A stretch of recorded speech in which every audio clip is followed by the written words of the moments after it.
بسم اللہ الرحمن الرحیم۔ السلام علیکم ورحمۃ اللہ وبرکاتہ۔ محترم سامعین و ناظرین، اللہ تبارک و تعالیٰ کی عطا کردہ ہم پر بہت ساری نعمتیں ہیں۔ ان میں ایک نعمت ایسی بھی ہے کہ جو اللہ تبارک و تعالیٰ کی انتہائی بہت بڑی نعمت ہے، تو اسی اللہ تبارک و تعالیٰ کی عطا کردہ نعمت سے ہم اللہ تبارک و تعالیٰ کی نافرمانیاں کرتے ہیں، اللہ تبارک و تعالیٰ کی ناراضگی کے کام کرتے ہیں۔ وہ ایک ایسی نعمت ہے کہ انسان کے اکثر جو گناہ ہیں، وہ اکثریت گناہ جو ہیں وہ اس نعمت کے ذریعے سے ہو رہے ہیں۔ جی ہاں، وہ زبان ہی ہے۔ جیسا کہ حدیث میں آتا ہے کہ رسول اللہ صلی اللہ علیہ وآلہ وسلم نے فرمایا کہ اکثر خطایا ابن آدم فی لسانہ، کہ ابن آدم کی جو اکثر گناہ ہیں، اکثر خطایا ہیں، وہ خطایا زبان کی وجہ سے ہی ہیں۔ جی ہاں، زبان کی وجہ سے ہم بہت زیادہ گناہ کرتے ہیں، حالانکہ یہ اللہ تبارک و تعالیٰ کی عطا کردہ نعمت ہے۔ ہمیں اس اللہ تبارک و تعالیٰ کی عطا کردہ نعمت سے اللہ تبارک و تعالیٰ کا شکر کرنا چاہیے، اللہ کی عبادت کرنی چاہیے، اللہ تبارک و تعالیٰ کی رضا کے کام کرنے چاہیے، اور زبان کے ساتھ ہمیں ایسے قول کہنے چاہیے کہ جن میں اللہ تبارک و تعالیٰ کی رضا ہو، اللہ کی خوشنودی ہو، نہ کہ ایسے کام کرنے چاہیے کہ جن سے اللہ ناراض ہو۔ اب آئیں ذرا محاسبہ کرتے ہیں کہ اس زبان کی وجہ سے اکثر گناہ کیسے ہو رہے ہیں۔ دیکھیں، ہم جھوٹ بولتے ہیں زبان کے ذریعے سے، ہم جھوٹی قسم اٹھاتے ہیں، ہم غیبت کرتے ہیں، ہم چغل خوری کرتے ہیں، ہم کسی پر بہتان تراشی کرتے ہیں، اسی طرح اللہ تبارک و تعالیٰ کی ذات کے خلاف شرکیہ الفاظ کہتے ہیں۔ اسی طرح اور بھی بہت سارے ایسے کام ہیں کہ جو زبان کی وجہ سے ہم اللہ تبارک و تعالیٰ کی نافرمانی کر جاتے ہیں، جیسا کہ گالی گلوچ کرنا ہے، بد اخلاقی ہے،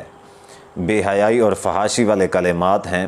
آج کل ہمارے معاشرے میں ایسا رواج چل چکا ہے کہ برائی، بے حیائی، فحاشی اور گالی گلوچ عام ہو چکی ہے۔ آپ جائیں اور ہمارے معاشرے میں اس چیز کا جائزہ لیں کہ بڑے تو بڑے دور کی بات ہے، لیکن چھوٹے بچے بھی ان کی زبانوں کے اوپر 24 گھنٹے گانے ہوتے ہیں،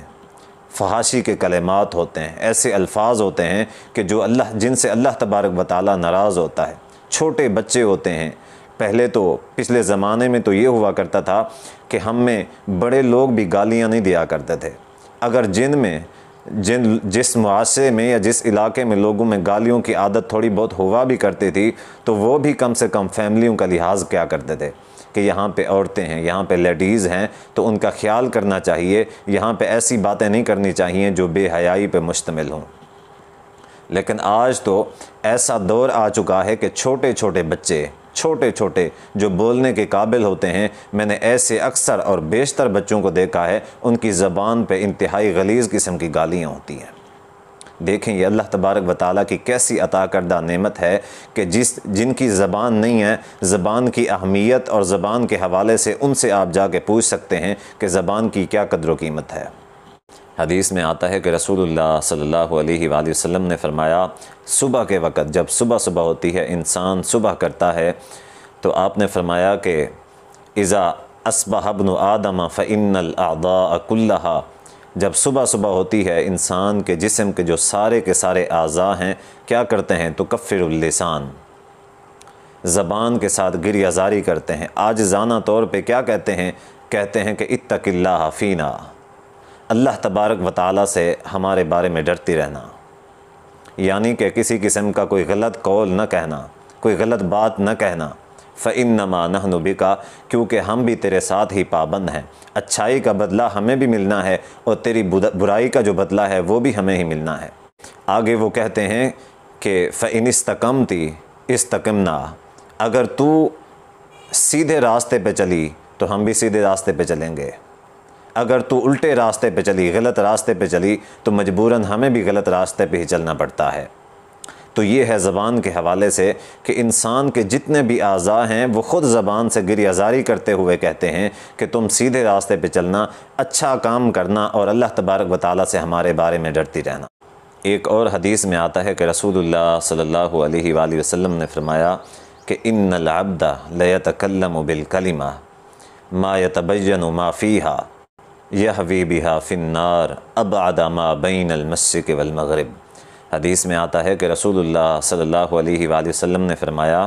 کہ ایک شخص اپنے منہ سے اپنی زبان کے ساتھ ایک ایسی بات کر جاتا ہے کہ جس کا اس کو احساس نہیں ہوتا کہ یہ بات اچھی ہے یا بری ہے، اس میں کوئی خاص فرق نظر نہیں آ رہا ہوتا، لیکن اس کا نتیجہ یہ نکلتا ہے کہ وہ جہنم کے بہت زیادہ قریب، جہنم کے بہت زیادہ دور ہوتا ہے۔ تو اس کے وہ بات کرنے کے بدلے میں وہ اللہ تبارک و تعالیٰ کو ناپسند ہوتی ہے، تو اس بات کے بدلے میں بین المشرق والمغرب، جس طرح مشرق اور مغرب کی دوری ہے، وہ شخص جہنم سے اتنا ہی دور ہوتا ہے۔ جب وہ اس طرح کی بات کرتا ہے اور اللہ تبارک و تعالیٰ کو یہ بات ناپسند آتی ہے تو اللہ تبارک و تعالیٰ اس کو اتنی دوری سے جہنم کے قریب کر دیتا ہے۔ اب دیکھیں، ہم ایسی باتیں کرتے ہیں، ہمیں اندازہ نہیں ہوتا، ہم تو سوچتے بھی نہیں ہیں کہ یہ جو کلمات، یہ کلمے، یہ ہمارے الفاظ جو ہیں، یہ ہمیں کتنا نقصان پہنچا سکتے ہیں۔ اسی طرح جنت کے بارے میں بھی ہے کہ کوئی شخص جہنم کے قریب ہوتا ہے اور ایسی اچھی بات کرتا ہے جو اللہ کو پسند آتی ہے، تو اللہ تبارک و تعالیٰ اس کو جہنم سے دور کر کے جنت کے قریب کر دیتا ہے۔ حضرت عبداللہ بن مسعود رضی اللہ تعالیٰ عنہ کے بارے میں ہے کہ وہ اپنی زبان کو اپنے ہاتھ کے ساتھ پکڑتے اور ہاتھ کے ساتھ پکڑ کے اپنی زبان کو نصیحت کرتے، اور ان کی نصیحت کے الفاظ کیا ہوتے کہ یا لسان، اے میری زبان، قل خیرا تغنم واسکت عن شر تسلم من قبل ان تندم۔ کیا فرماتے؟ ان کے الفاظ تو دیکھیں، وہ فرماتے کہ یا لسان قل خیرا تغنم، اے میری زبان تم جو ہے اچھی بات کیا کرو تو اس کا فائدہ اٹھاؤ گی، واسکت عن شر تسلم، اور برائی سے خاموش رہا کرو تم امن میں رہو گی، من قبل ان تندم، اس سے پہلے کہ تم رسوا ہو جاؤ، تو لہٰذا یہ کام کیا کرو۔ اپنی زبان کو نصیحت کرتے اور بعد میں پھر وہی الفاظ کہتے کہ جو رسول اللہ صلی اللہ علیہ وآلہ وسلم نے فرمایا کہ ابن آدم کے جو اکثر گناہ ہیں وہ اس کی زبان کی وجہ سے ہیں۔ ایک اور حدیث میں آتا ہے کہ رسول اللہ صلی اللہ علیہ وآلہ وسلم نے فرمایا کہ تم میں جو شخص مجھے دو چیزوں کی حفاظت، دو چیزوں کی گارنٹی دے، دو چیزوں کی جو شخص مجھے گارنٹی دے گا، میں اس کو جنت کی گارنٹی دیتا ہوں۔ اور وہ دو چیزیں کون سی ہیں؟ پہلی چیز زبان ہے اور دوسری چیز شرمگاہ ہے۔ تو اللہ تبارک و تعالیٰ سے دعا ہے کہ اللہ تبارک و تعالیٰ ہمیں عمل کی توفیق عطا فرمائے۔ والسلام علیکم ورحمۃ اللہ۔